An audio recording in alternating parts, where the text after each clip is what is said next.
À l'instant, débat sur Matin l'Éden, l'Afrique depuis les indépendances, toujours sur la voie du développement, pour ne pas dire sous-développé dans les pays. Les régimes se succèdent, chaque régime au pouvoir définit sa politique et opte pour des choix ou modes de gouvernance. Alors, ces modes de gouvernance sont souvent basés sur des réformes des politiques publiques. On parle de plusieurs types de réformes ou plusieurs types de modes. Aujourd'hui, sur ce plateau, nous parlerons du néolibéralisme qui intervient dans plusieurs pays comme un choix politique ou économique. Mais dans ce choix politique ou économique, qu'est-ce qui revient justement aux travailleurs? Quel est le sort des travailleurs et ces choix que nous opérons parfois dans nos systèmes de gouvernance, en quoi cela devrait profiter au continent africain? Nous allons donc en parler avec deux enseignants-chercheurs sur ce plateau. Avec nous, à ma droite, le professeur Chrysal Kenoukan de l'université d'Aoumé-Calavi, que vous connaissez déjà. Professeur Chrysal, bonjour. Bonjour, Corneille. Et puis à ma gauche, ici, Amel Brice Adam-Oumain, professeur titulaire des relations industrielles à l'Université de Québec à Trois-Rivières, Canada. Professeur, bonjour. Bonjour, monsieur Aïssé. Et puis merci à vous, professeur, d'avoir accepté partager bien ce plateau avec nous et éclairer la lanterne de nos téléspectateurs, ceux qui nous suivent au Bénin, mais également au-delà des frontières béninoises.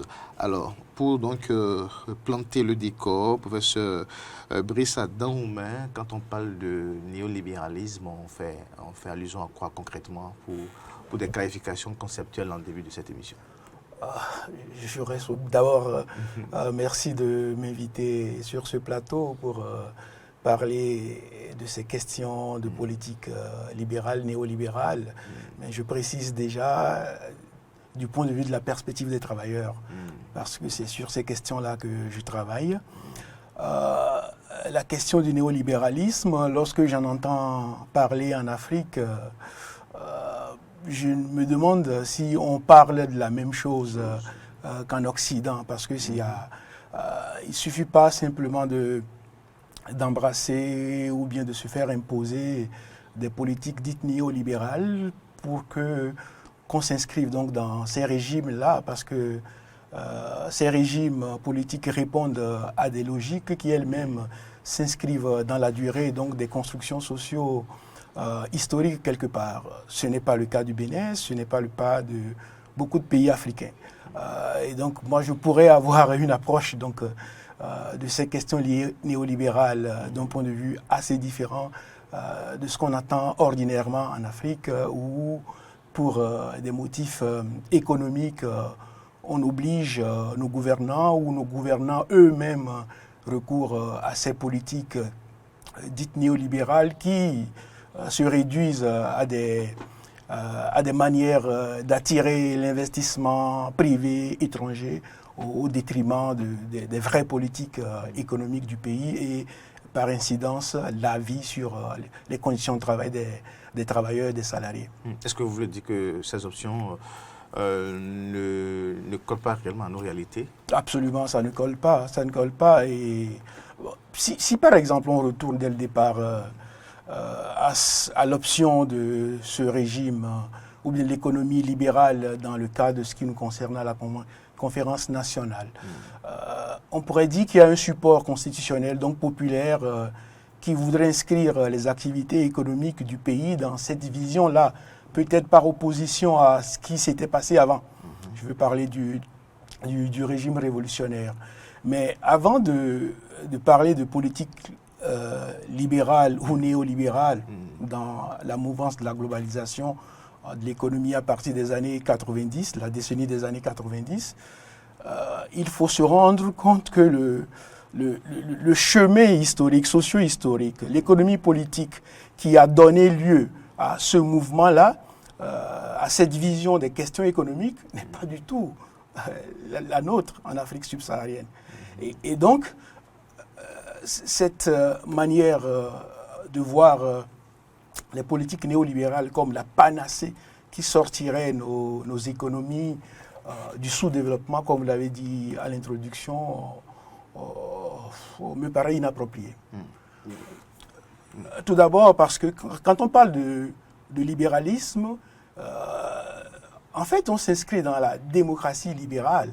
C'est la démocratie libérale, cette tradition, cette économie politique qui définit la démocratie en termes d'ouverture de marché ou bien de libre marché qui donne lieu à cette manière de pratiquer la démocratie. Et donc, pour moi, la démocratie, donc les droits collectifs, sont antérieurs aux droits individuels qu'apporterait le libéralisme ou le néolibéralisme. Et donc, avant de pouvoir parler de politique néolibérale, il faut qu'on s'asseye, qu'on parle donc des droits collectifs. Et c'est peut-être là que réside la souveraineté, la capacité qu'ont nos dirigeants, donc justement, d'équilibrer les droits collectifs qui viennent justement de la démocratie et les droits individuels qui remontent au libéralisme. Et tout l'enjeu, c'est d'arriver à équilibrer les deux. Mais quand on parle de politique néolibérale, c'est comme si on en était à des politiques d'emploi, on le dit même clairement, attirer l'investissement étranger. Mais ce n'est pas seulement l'enjeu du capital, mais c'est l'enjeu de l'équilibre entre le capital étranger, alors qu'il faut aussi faire la promotion donc, du capital local, et le travail. Or, le libéralisme tient souvent à nous rappeler quand on parle du travail, on le réduit à des questions de l'employabilité. L'emploi est une dimension du travail. Or, c'est le travail qui fait société, c'est le travail qui permet à une société donc de tenir ensemble. Et donc moi, ce que je veux peut-être rappeler rapidement suite à votre question, c'est d'aller, de chercher à voir dans quelle mesure les politiques édictées par nos pouvoirs publics permettent aux travailleurs, au-delà justement des questions donc, de droit et de représentation, donc se représenter par eux-mêmes, pour que quelqu'un d'autre parle en leur nom et à leur place, de pouvoir co-construire le pays avec les dirigeants et donc ne pas être dans une perspective où ils sont dissociés. Et pour finir, je deviens un peu long là. Il faut chercher donc justement dans ce débat de politique néolibérale qui, dans le cadre de notre pays, se traduit par, si on remonte à décembre 2016, si mes souvenirs sont bons, le PAG, donc le programme d'action du gouvernement, qui justement dans le but de résoudre les problèmes de développement recourt à des mesures néolibérales, c'est-à-dire la privatisation de l'économie, l'attrait du capital privé étranger à tout prix. Il faudrait que tout cet essor-là soit porté par la collectivité et qu'on arrive justement à faire accepter, mais pas à tous les prix, ces politiques-là par les travailleurs, comme cela se fait partout. D'accord, professeur Kizza Kenkon, c'est vrai que suite sur notre entretien, ici justement, vous étiez en train de parler de ce choix, des choix de développement quand on faisait le bilan après les 60 ans d'indépendance et par rapport donc aux réformes néolibérales et ces options prises. Quel est votre point de vue, surtout au regard donc du développement du professeur Brice? Oui, je suis totalement d'accord avec lui. C'est-à-dire que ce soit le modèle de politique ou le modèle économique, que ce soit dans la dimension telle qu'on le dit du néolibéralisme ou du libéralisme, ou que ce soit dans la perspective des soviétiques, ce qu'a connu le Bénin de 72 à 90, c'est des modèles qui n'ont pas été inventés par les Africains. Je crois que c'est ce qu'il a tenté d'expliquer. Donc, je le répète souvent, quand on prend, selon moi, les 4 phases de développement de notre pays, 60 à 72, Et je crois que c'est la politique néolibérale qui a prévalu au début des indépendances. Il ne pouvait en être autrement parce que ceux qui nous ont colonisés jusque-là, c'est leur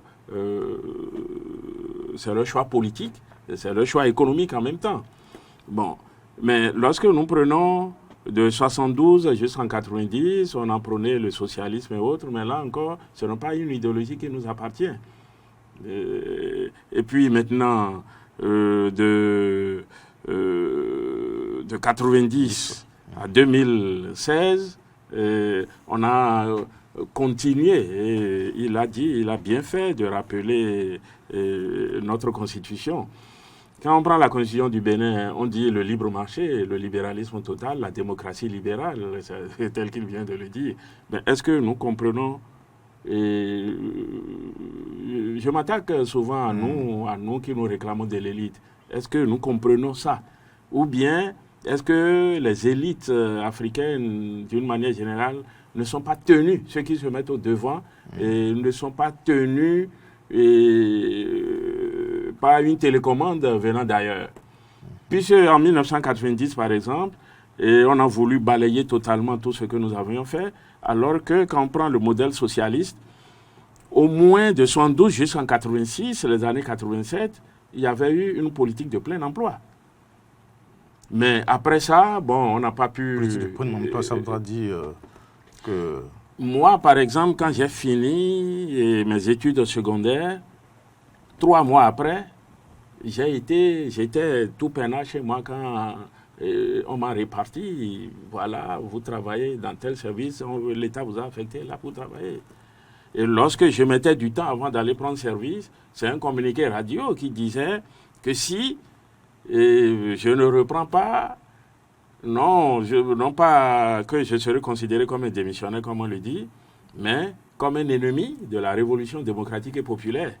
Cela veut dire tout simplement que nul n'a le droit à la paresse. Nous sommes d'accord. Mais là encore, ça n'a pas réussi. De 90, maintenant où on a remis en selle la politique néolibérale, j'ai coutume de dire que nos présidents, en réalité, ne choisissent pas toujours des gens qu'il faut pour les encadrer. Sinon, si on prend la constitution béninoise et tout ce que le gouvernement Talon est en train de faire, c'est parfaitement conforme à la constitution de 1990. Puisque si nous avons dit le marché total, il faut laisser ce marché-là et se réguler de lui-même, l'autorégulation. Mais lorsqu'un gouvernement, ça dit, emprunte ce chemin, mais c'est tout le peuple qui commence par crier. Nous sommes d'accord. Donc, quand on prend l'option de 1990, on n'a pas fait en 1990 un choix social. Non. C'est le libéralisme économique pur. Et c'est les conséquences que nous sommes en train de voir, je crois, avec le gouvernement Talon. Donc, en réalité, moi, personnellement, ça dit, du point de vue de l'analyse, j'ai été surpris que le président Talon ait tellement fait de forcing pour dire que je révise la Constitution. En réalité, il n'a pas besoin de le faire. Il suffit qu'à tirer les arguments même de la Constitution de 1990 pour démontrer que le président est en train donc, de faire un bon choix. D'accord. Enfin, alors, sinon, c'est-à-dire qu'il est plutôt en train de mettre en application la Constitution et que nous nous sommes dotés. C'est vrai que c'est difficile à dissocier, mais on ne parlera pas par rapport à ce sujet que du comportement des acteurs politiques. Mais c'est surtout au niveau donc, du droit du travail ce qui nous intéresse beaucoup, le comportement, l'enjeu au niveau donc, du syndicalisme. Alors, professeur Prissa Dahomey, qu'est-ce qui devait être fait concrètement à ce niveau-là? Tout d'abord, je vais rebondir sur ce que mon collègue vient de dire par rapport à l'option libérale de la Constitution de 90. Même si, dans la grande mouvance de la mondialisation, les traités du Bénin, les questions liées au commerce international, on décide comme peuple de recourir à une économie de marché. Le mot marché est-ce qu'on va en avoir une conception de plus en plus financiarisée, comme cela se fait dans les pays industrialisés et qui amène des crises ici et là, ou est-ce qu'on pourrait avoir une conception endogène du marché? Ici, on a des marchés. Donc, ce n'est pas le libéralisme, en fait, qui nous fait concevoir le marché. Mais le marché, pour nous, on n'a qu'à prendre le cas de quand on va au marché de Nantampa ou ici ou là, c'est un lieu d'échange peut-être de biens, mais d'abord, c'est pas seulement l'offre et la demande là. Donc c'est une régulation qui va au-delà du simple économique. Donc je tenais à le dire qu'on peut dire qu'on s'inscrit dans un régime de démocratie libérale avec une vision sur l'économie de marché, mais le comprendre en nos termes à nous. Mais est-ce qu'on le réussit jusque-là? On ne peut pas le réussir parce que justement, on a une conception extravertie du marché.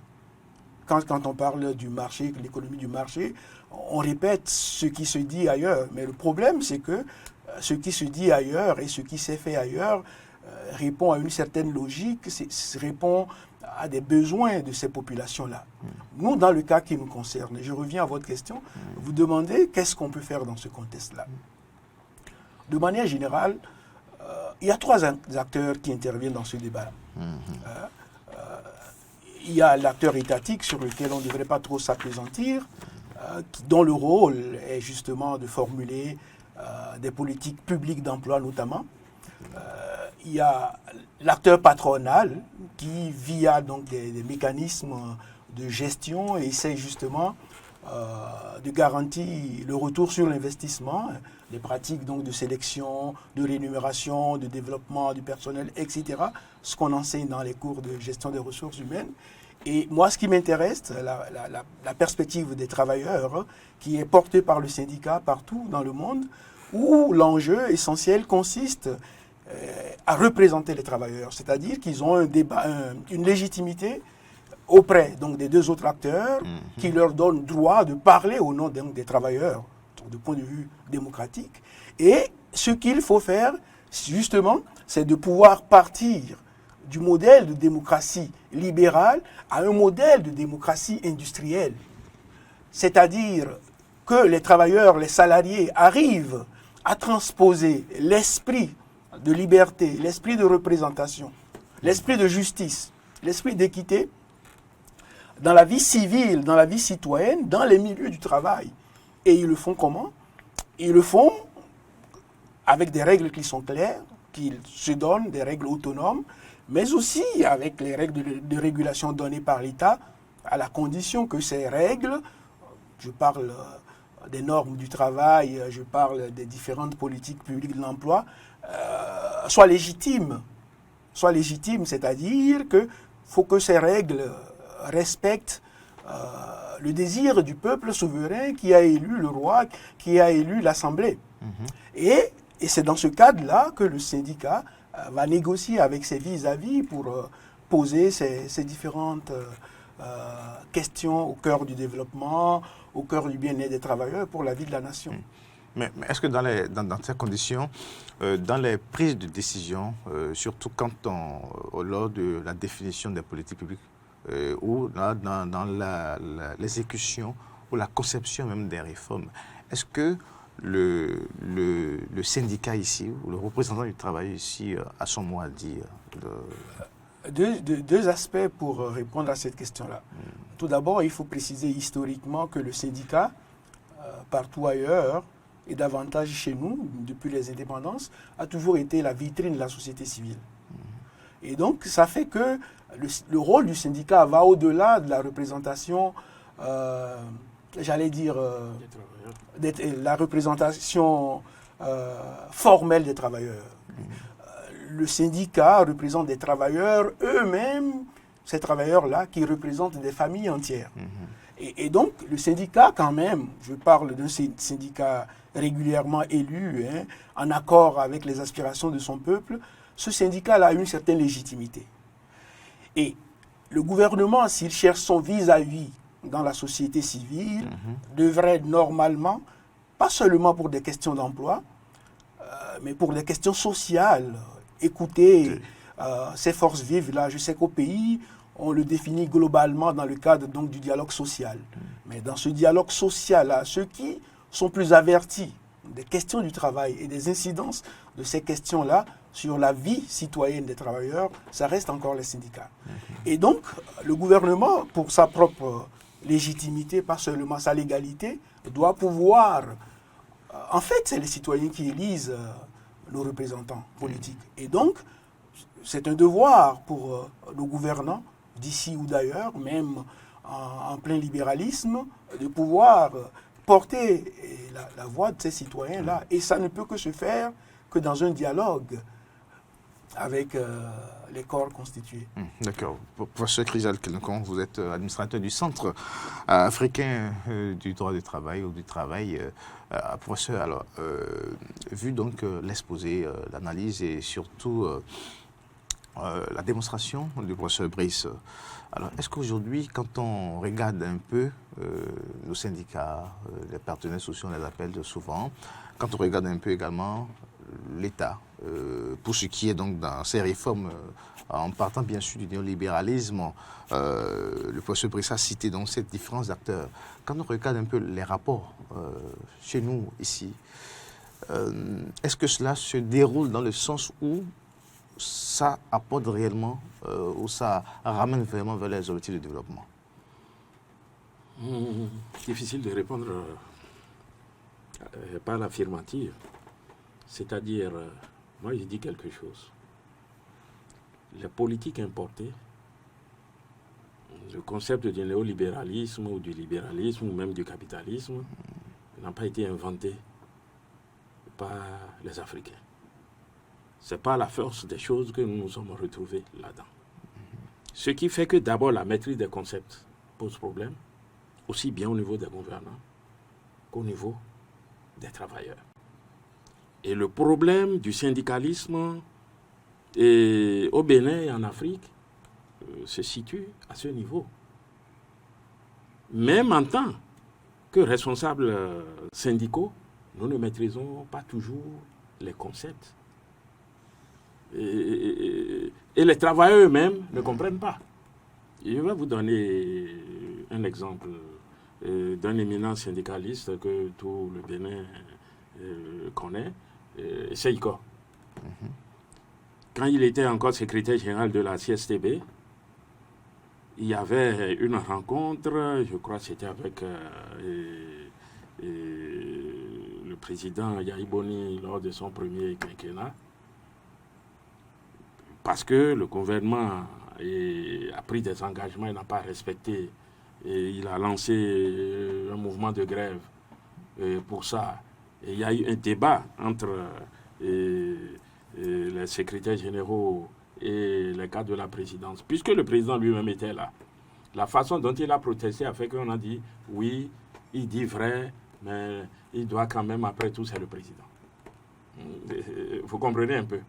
Ça veut dire que ceux dont il est en train de se battre, et voilà un peu. Et qu'est-ce que je veux dire par là?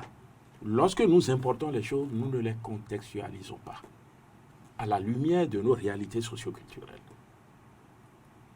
Donc, quand on prend les réformes aujourd'hui, c'est pour revenir à votre question, et quand on prend les réformes aujourd'hui, il faut voir au niveau des confédérations syndicales, vous allez trouver globalement deux blocs. Il y a le bloc de ceux qui pensent qu'il faut accompagner le gouvernement, et sur les 7 confédérations. Est-ce que c'est ça le rôle du syndicat? Mais attention, le rôle du syndicat, ce n'est pas que d'accompagner. Mais le syndicat est là pour intervenir et faire l'équilibre. C'est ce que nous ne faisons pas. Et je vous donne un autre exemple que nous connaissons bien, cette histoire d'évaluation des enseignants, du primaire et du secondaire.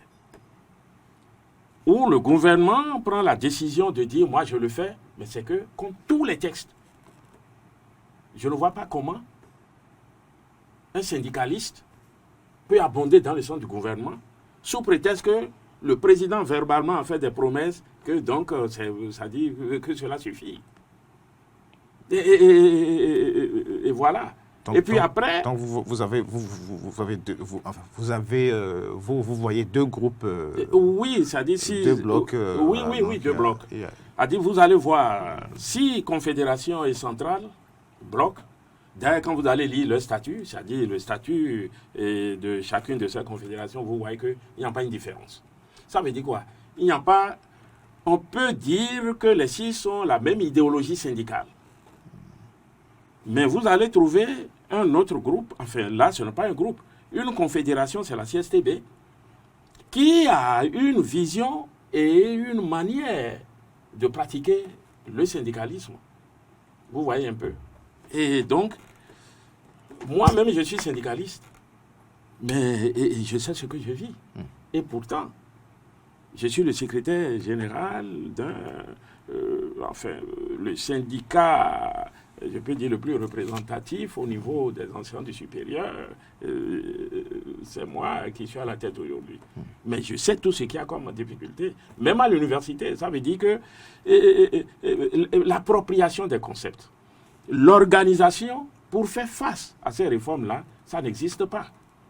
Maintenant, au niveau des dirigeants, c'est quoi? Ils ne comprennent même pas, ça dit, le rôle du syndicalisme. Je vous donne un exemple. Si je prends les réformes au niveau de l'enseignement supérieur, le gouvernement, c'est le gouvernement qui a choisi les représentants des enseignants.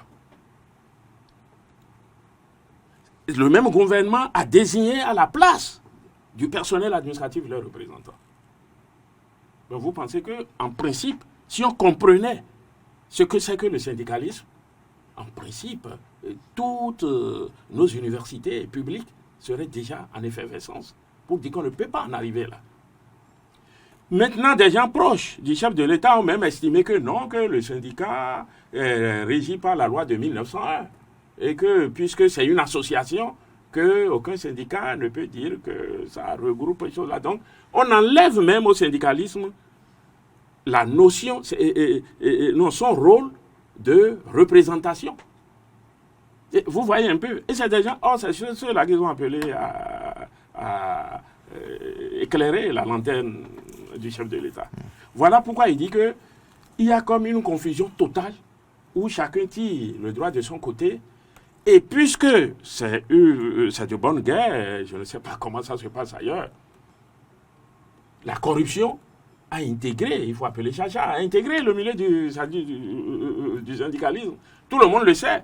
Mais lorsque vous allez indexer quelqu'un, on va dire, est-ce que vous pouvez démontrer ça? Et vous voyez un peu. Donc, c'est des concepts dont on nous a légué ça depuis la colonisation, voilà, et puis nous nageons là-dedans, et puis on n'endogénéise pas. Je ne sais pas si l'expression existe, mais... Alors, c'est un tableau un peu sombre que dresse le professeur Kenkon, professeur Brice Daroumain. Est-ce que c'est également, enfin, de loin, le regard que vous portez également sur... Je n'ai pas de regard à porter, j'entends des choses. Si tel est le cas, si ce diagnostic est vrai, donc ce n'est pas du syndicalisme qu'il s'agit. Parce que fondamentalement, bon, évidemment, moi j'enseigne le syndicalisme, mais je pratique aussi le syndicalisme dans la mesure où je m'engage, je suis pro-syndical, donc je ne m'en cache pas. J'ai été longtemps délégué syndical dans mon propre département. Je représentais mes collègues et ce que j'entends, surtout du monde universitaire, ne correspond pas à ce qu'un syndicalisme devrait être. Mais cela dit, bon, moi je n'ai pas d'appréciation de principe sur ce qui se fait dans le pays, mais je pourrais quand même dire qu'il y a des principes un peu universaux qui caractérisent ce que c'est qu'un vrai syndicalisme. Le syndicalisme est toujours offre des espaces contre-hégémoniques à l'hégémonie du pouvoir politique. Le syndicalisme est là pour rappeler aux dirigeants les droits des travailleurs. C'est aussi simple que ça. Et donc, si les enjeux que pose le collègue sont fondés, alors ça voudrait dire que le problème n'est pas d'abord au niveau des employeurs et de l'État. mais que le problème, c'est au niveau d'abord de la représentation syndicale. Et que là, les salariés, les travailleurs devraient se sentir interpellés à simplement recouvrer ce qu'on appelle d'un gros mot la liberté, qui pour moi est la capacité de dire non.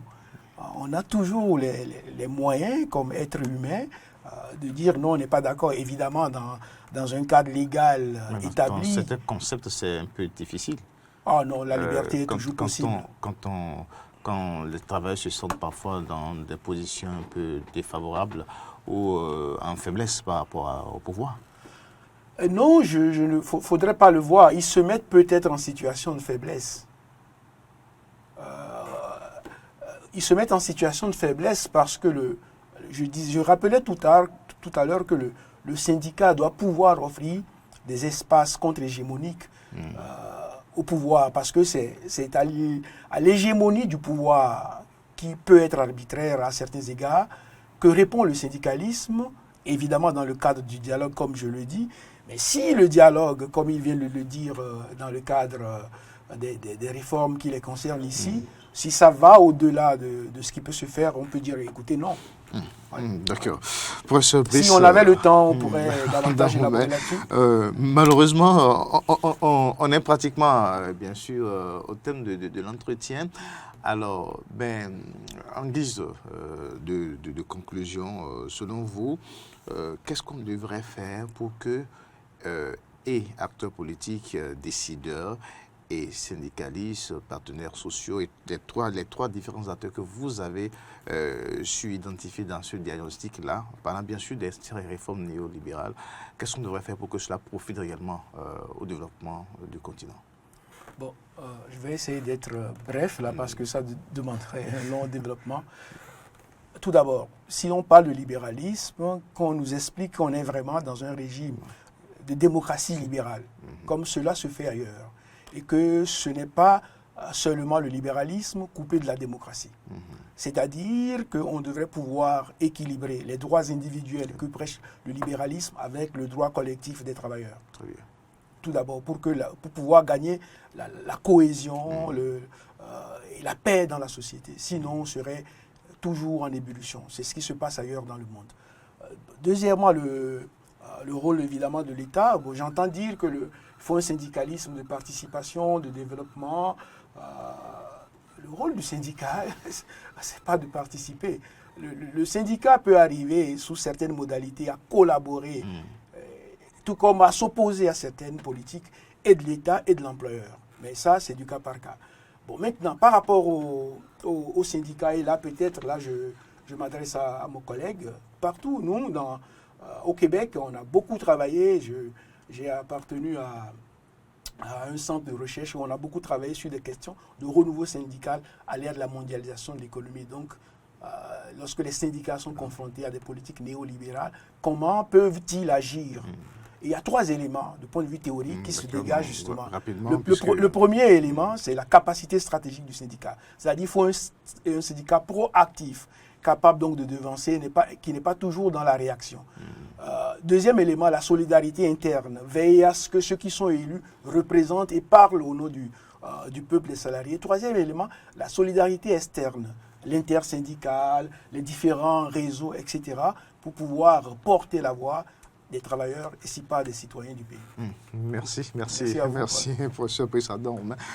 Professeur Kenoukoun, pour donc conclure. Non, je suis totalement d'accord avec les trois principes qu'il a rappelés. En principe, c'est dans un tel contexte que les organisations syndicales peuvent se sentir à l'aise et défendre leurs syndiqués, leur base. Nous sommes d'accord. Mais nous ne le comprenons pas ici. Il y a beaucoup de facteurs qui rentrent en jeu, il faut le dire. Soit c'est des intimidations, et c'est là où je dis que les gens ne comprennent même pas ce qui est leur droit ou ce qui ne l'est pas. Soit c'est l'argent qui circule, ça dit, il faut le dire. On ne va jamais surprendre quelqu'un comme ça en train de prendre de l'argent, mais lorsque vous voyez les faits qui se déroulent devant vous, ça dit, vous interrogez. Donc, j'ai tout simplement un mot à lancer au monde syndical. de tous bords. Avec les réformes en cours, on entend dire que c'est les réformes d'État. Non, les réformes, c'est un peu partout dans le monde. Mais tel qu'il l'a dit, c'est la capacité des travailleurs, à travers leurs organisations syndicales, donc à s'organiser pour aller à la rencontre de ce qui peut nous défavoriser pour tirer notre épingle du jeu. Mais malheureusement, les réalités sont tout autres. Mais ce qui est sûr, ça finira par prendre. Puisque sous le PRPB, on a eu une seule centrale syndicale, une centrale unique. Aujourd'hui, tout se passe tout comme si nous sommes dans une unicité syndicale. Même s'il y a quelques voies divergentes, mais si ça doit continuer comme ça, ce qui est sûr, les travailleurs finiront par se réveiller un jour. Bon, parce qu'on ne brime pas un peuple éternellement.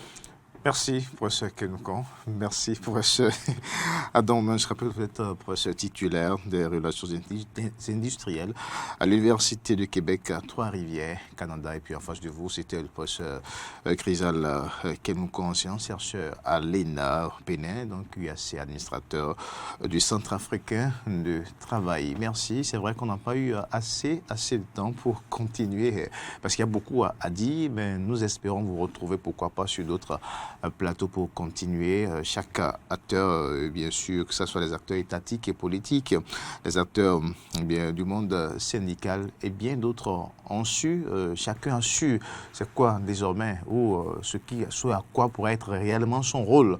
Et pour qu'au niveau donc de chaque maillon, et bien sûr, les efforts ne soient pas contre le développement, mais plutôt pour propulser le développement. Merci à tous.